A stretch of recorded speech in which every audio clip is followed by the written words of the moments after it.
3.5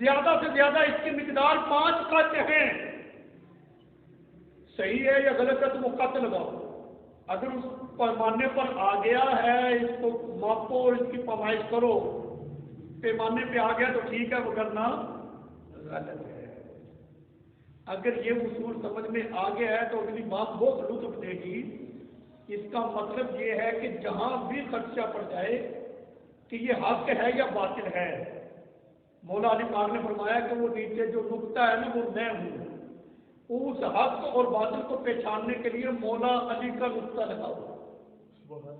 اگر فٹ آ جائے تو سمجھ لو یہ حق ہے، اگر وہ فٹ نہ ہو تو سمجھ لو یہ باطل ہے. کیوں؟ اس لیے کہ حق علی کے ساتھ ہے اور باطل علی کے ساتھ نہیں. جہاں باطل ہوگا وہاں علی کوئی. تو علی حق کے ساتھ، حق علی کے ساتھ. چلے ایک اور بڑے لطف کی بات ہے. کہتے ہیں جی علی فرما رہے ہیں کہ بسم اللہ شریف کے نیچے جو نقطہ ہے وہ میں ہوں. کہتے نقطہ ہے علی؟ ہم نے تو بڑے چرچے سنے، بڑی بہادری کے ان کے ترانے سنے کہ علی شیر خدا ہے. نکلا نقطہ. نقطہ تو یہ ہے کہ انگلی کا ایک کوڑا اوپر رکھا جائے تو چھپ جاتا ہے. اور میں نے کہا تو نے اپنے حساب سے اس مسئلے کو دیکھا ہے، چلو جو بلا یہ نقشہ نویس جو لوگ ہوتے ہیں نا جو نقشے بناتے ہیں، انجینئر، نقشہ جیسے یہ مسجد بنی ہے تو اس کا پہلے نقشہ تیار ہوتا ہے، پھر اسی کے مطابق بنتا ہے، گھر بنتا ہے. اگر کوئی ٹاؤن بنتا ہے تو اس کا نقشہ تیار ہوتا ہے، ملک ہوتا ہے تو اس کا بھی نقشہ ہوتا ہے، دنیا کا بھی نقشہ ہے. ایسا ہے نا. جب ایک نقشہ تیار ہوتا ہے اس میں ایک نقطہ ہوتا ہے. یہ کیا ہے جی؟ دنیا کے نقشے میں پاکستان ایک نقطہ ہے، پاکستان کے نقشے میں کراچی ایک نقطہ ہے، لاہور ایک نقطہ ہے، سائنال ایک نقطہ ہے. ایسا ہوتا ہے نا. ہم نقشہ میں دیکھتے ہیں ایک چھوٹا سا کاغذ کا ٹکڑا ہوتا ہے، جب تیار ہوتی ہے تو اتنی بڑی بلڈنگ تیار ہو جاتی ہے. دنیا کے نقشے میں ایک نقطہ پاکستان ہے، لیکن نقطے کے اندر کتنا کچھ ہے اور کتنا وسیع و عریض یہ زمین کا ٹکڑا ہے. میں کہتا ہوں جو تمہارا بنایا ہوا نقطہ ہے اس میں اتنی وسعت ہے کہ پورا پاکستان سما جائے. جو رب کا نقطہ ہے پھر اس کی کتنی شان ہوگی. علی فرما رہے ہیں جو باغ کے نیچے نقطہ ہے وہ میں علی ہوں. تو اس کا مطلب یہ ہے کہ یہ نقطہ ضرور ہے، لیکن یہ نقطہ وہ ہے کہ نبی پاک علیہ السلام نے اس کی تشریح کر دی. فرمایا انا مدینہ العلم و علی بابها، میں علم کا شہر ہوں اور علی اس کا دروازہ ہے. سرکار نے یہ لفظ تو نہیں کہا کہ میں ایک علم کا گھر ہوں، میں علم کا ایک قصبہ ہوں، میں علم کا ایک گاؤں ہوں، میں علم کا ایک دیہات ہوں. علی اس کا دروازہ، یہ تو نہیں کہا. کیا کہا؟ انا مدینہ العلم، میں علم کا شہر ہوں. کیوں؟ شہر کی تعریف یہ ہوتی ہے کہ جہاں سے ہر چیز میسر ہو، ہر چیز مل جائے. مطلب یہ ہے سرکار نے فرمایا کہ کائنات کے تمام علوم اللہ تعالیٰ نے میرے سینے پر نازل کر دیے ہیں، مجھے عطا کر دیے ہیں، اور علی اس کا دروازہ ہے. اگر کوئی علم کی خیرات لینا چاہتا ہے وہ پہلے علی کی چوکھٹ کو بوسہ دے، پھر جا کر اس کو علم کی خیرات ملے گی. باغ کے نیچے جو نقطہ ہے علی فرماتے ہیں میں وہ ہوں. اور یہ نقطہ پتہ کیا ہے؟ یہ سرکار علم کا شہر ہے اور وہ دروازہ مولا علی پاک ہے. اچھا یہ اس میں بھی بڑی حکمت ہے. مولا علی پاک کو دروازہ قرار دیا گیا. جو آدمی دروازے سے گھر آئے وہ مہمان ہوتا ہے، اس کی عزت و افزائی کی جاتی ہے. جو دروازے کو چھوڑ کر آنے کا کوئی اور راستہ تلاش کرے اور گھر میں داخل ہونے کی کوشش کرے اس کے ساتھ کیا کیا جاتا ہے آپ بخوبی سمجھتے ہیں. جو دیوار پھلانگے اس کی مرمت کی جاتی ہے، مہمان نوازی نہیں کی جاتی. مطلب یہ ہے رسول اللہ صلی اللہ علیہ وسلم نے اپنی امت کو ایک میسج اور ایک پیغام دیا ہے. اگر تم